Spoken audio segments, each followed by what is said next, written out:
Bhagavate Sri Arabindaya. Savitri, Book 7, Canto 7, page number 557. Infinity was her own natural home. Nowhere she dwelt, her spirit was everywhere.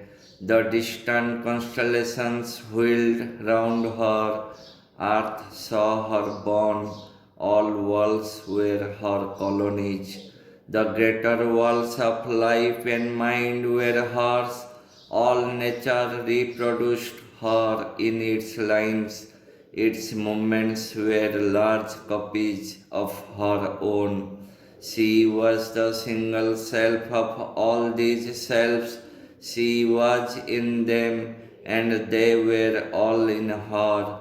This first was an immense identity, in which her own identity was lost. What seemed herself was an image of the whole. She was a subconscient life of tree and flower, the outbreak of the honeyed birds of spring. She born in the passion and splendor of the rose. She was the red heart of the passion flower, the dream white of the lotus in its pool. Out of subconscient life she climbed to mind.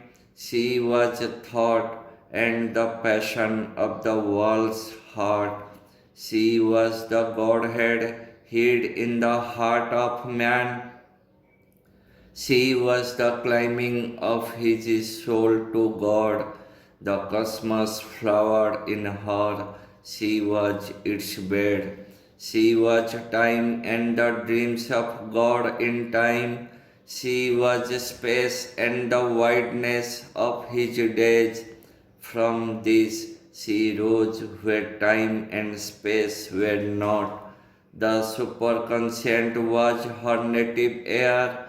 Infinity was her movement's natural space.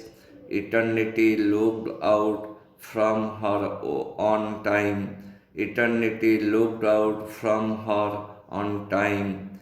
End of Canto 7. End of Book 7. Om Savitri, Om Savitri, Om Savitri.